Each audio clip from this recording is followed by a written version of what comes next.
And the 8 days of the strength and conditioning phase went well. And as a team, we're definitely ready to take the next step, heading into our ramp up period and then into training camp. So it's been a good start so far. Dylan, open up the questions to you. Yeah, Coach. How has the testing been going and so forth? And do you have to plan to have to hear from your medical people at certain points through the day? And how's the team coping with that during the pandemic? Well, that part was a big unknown for a lot of us, but it's really gone more smoothly than I even expected. So it's the very first thing that we do when we arrive in the morning. And so, coaches and then into players. And so we get a report, early on from the previous day. But as far as a process to go through, it's been quick for the players, to get that many people tested in a certain amount of time. You just stay regimented through it. But it's been a good start so far.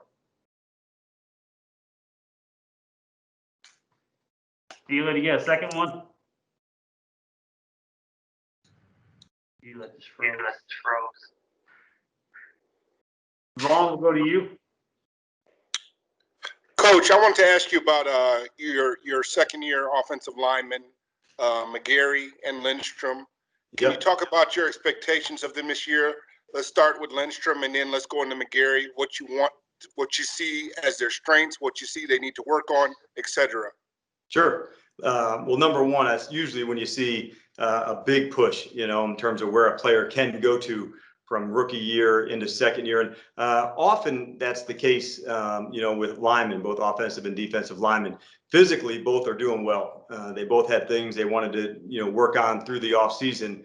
Some of it technique related, and that'll come, over the next few weeks. But I would say the system, the speed which they can now play and process is so much faster, Vaughn, from when you first get started. And in Chris's case, having the ability to come back for those few games at the end, Vaughn, that was an important part of his development, because now it wasn't just the one half of one game. So having the second half of that season was a big push for him. And for Caleb on his spot, he worked incredibly hard this off season on a number of the things that he identified along with Chris. So both guys are doing well and off to a good start. My second question is this. I've asked you a little bit about, I know as you geared towards that ramp up period where you actually have practices and pads and stuff like that. I want to ask you if you're looking at maybe limited some guys. Let me talk specifically about a guy like Todd Gurley, who has his knee thing that he's been dealing with. Maybe Keanu Neal coming off the Achilles, and you limited Alex Mack some last year in practices.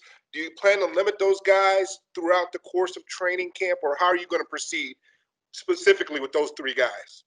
Yeah, for sure. One size doesn't fit all. And so sometimes you're monitoring reps, Vaughn, okay, I'm going to put them from a certain amount down to a lower amount. Sometimes it might be a day off where it's not back to back to back. So for sure, we've gone through that process with a number of the players. And as we get into, just as you described, into the training camp portion, there'll be some players that will have some limited reps or an off day occasionally, just to make sure, man, just keep hitting the markers of where we're at. And all three of the players that you had said would be on different ones, but could certainly have some limitations here and there, not physically, but more for just their overall, longevity and where they're at. Charles Odom. And you've had a very different offseason, and this continues in a training camp that's not going to have any preseason games. When you look at your division in particular, does continuity at offensive coordinator, continuity at quarterback, continuity on your offensive line give you an advantage this season, maybe more than others? It certainly feels that way to me, Charles. I think you always are looking for that when you can. But in this specific instance, I maybe even touched on it last time. There maybe one small silver lining is the amount of work the players have done on their own, the feedback to one another, the things they have done. And there's definitely been some bonding together for guys on the field, through the spring and the summer and now into this first part. But yeah, continuity, I feel, will be a big part. Systems that you've had experience in will be a big part. Maybe not for the second half of the season, Charles, because you'll by that time have played games and got into it. But I think that is a true statement for the first half. And I know your focus is on your team and what you're doing there at Flowery Branch, but do you have any reaction to some big earthquakes in college football yesterday and a couple of major conferences saying no football in the fall? I was really feeling, just hearing, whether it's canceled or postponed and lots of stuff this spring. And so I was really feeling for the coaches and especially for the players. I know, from not only playing in college, but coaching in college, how much people put into it. And I totally understand the decision. It doesn't make it any easier, though. So I think for those teams that have postponed or canceled, the coaches may not be doing a lot of on the field coaching, but they'll certainly need to have just as big an impact as they've ever had, because of how important it is. I'm sure there were a lot of players, this summer that are, have disappointment and heartbreak because you put so much into it when you're getting there. So yeah, lots to think about with that crew for sure. Dealed, if you want to get your second question in.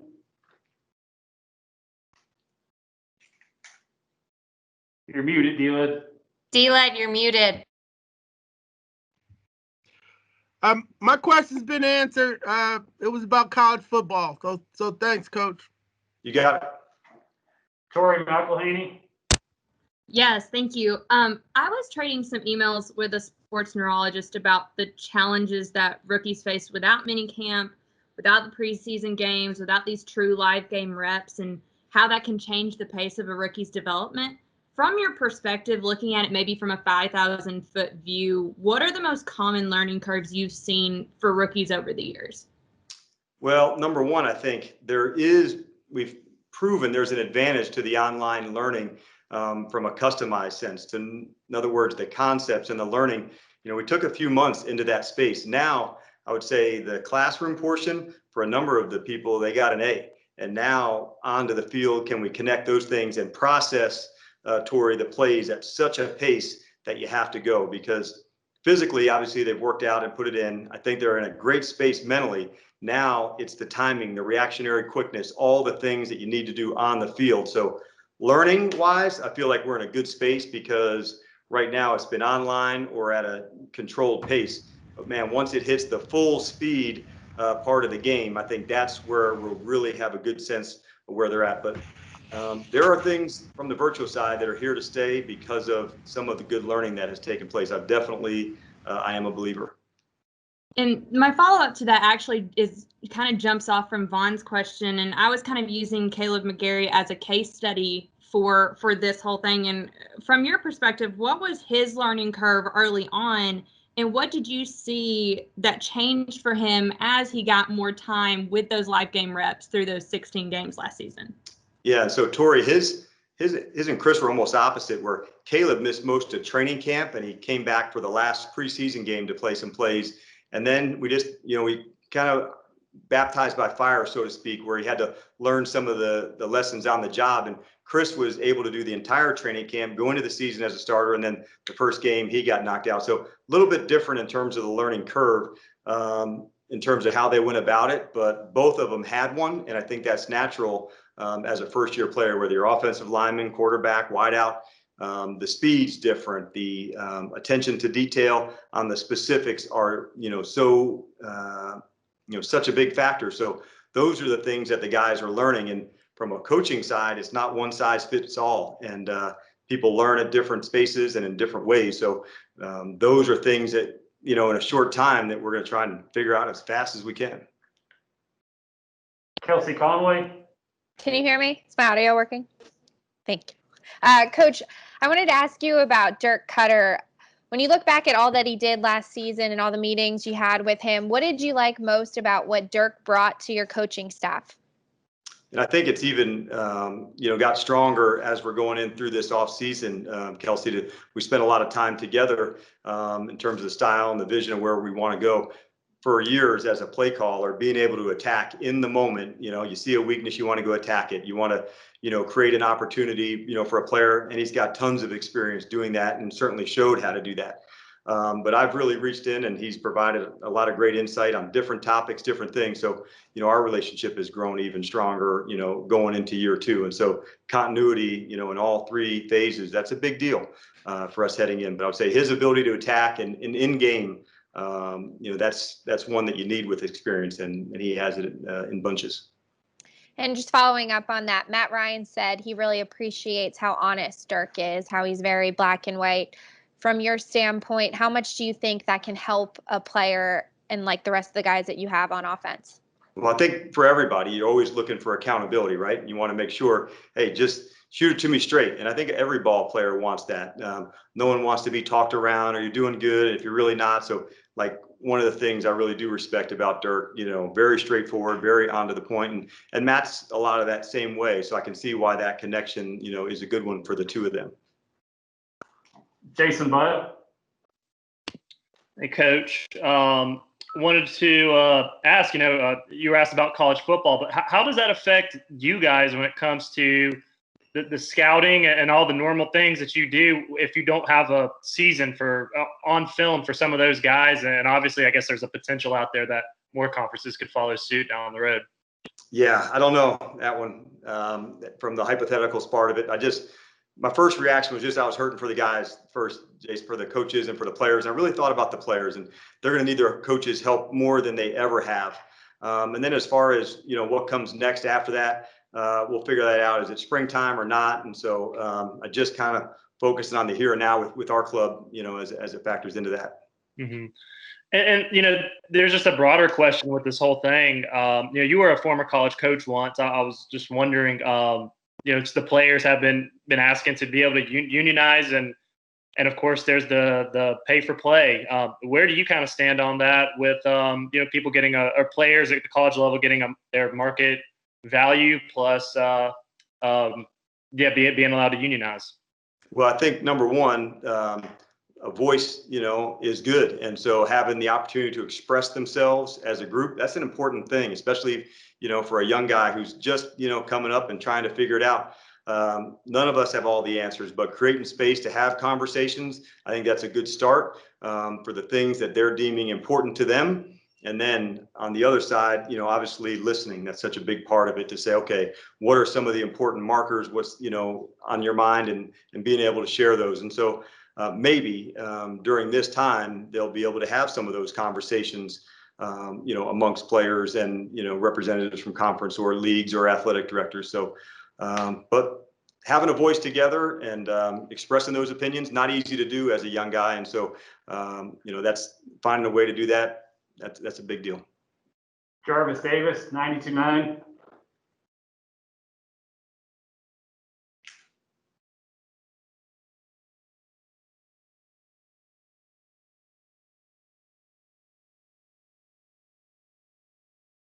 Jarvis, you're muted. You're muted, Jarvis. All right, sorry. Can you hear me? Gotcha.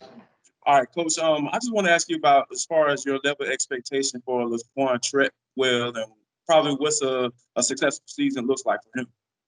Well, number one, I have been impressed so far, Jarvis, just from the, him coming into the program. And sometimes it's not easy being dropped in without, going through a typical off-season program, meeting players and getting to go. So the learning part, as we're getting back to the online piece, that's been good. He came in shape. He came in ready to learn. Now it's our job to help find some of the unique things that he does really well and try to find spaces to put him into those spots. And for guys like Quan over the next, 3 weeks, I think what we're talking about is what's the player's role going to be on the team, and having real clarity in that. And that's like the definition of teamwork. What's the role? Can you handle it? Can you nail that piece?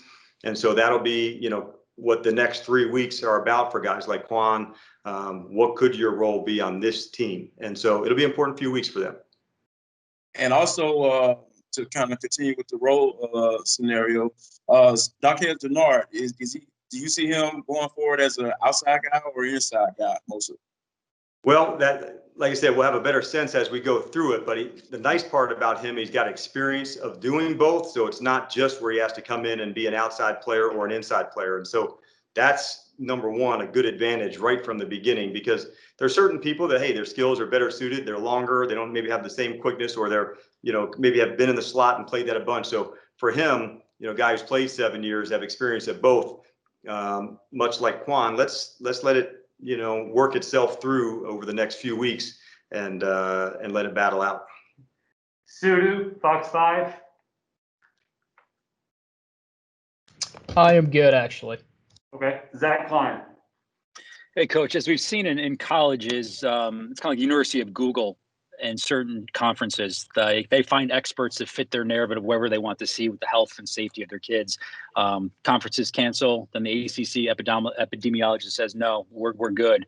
Who are you guys relying on to get, I guess, an honest assessment and the health of what your players are going to have to deal with in this, crazy COVID world? Yeah, and that's one of the nice parts for us, Zach, from all the way from the top, from Dr. Sills, as we're going through that. They've done a good job, both the union and the NFL, of providing us information. We've had Zoom calls as a league, videos from the league. We've also had calls with our own doctors, and specifically on COVID. And so for all of us in the country, I think we've learned there's a lot of things that move with it. And so we're just trusting their opinion as we're going. We're trying to stay up to speed on the protocols if they change, because I think that's one thing both the league and the PA are doing a good job of is, okay, this came up, what are we going to do to address it? As opposed to just, nope, that's what we said, we're sticking to it, like making sure we're always staying progressive on it. And I've been impressed by that. The cooperation, the teamwork from both the PA and the league doctors, from both sides, the players and the league talking, management council, the whole thing. There's a lot of moving parts to this, and I thought they're working extremely hard at that.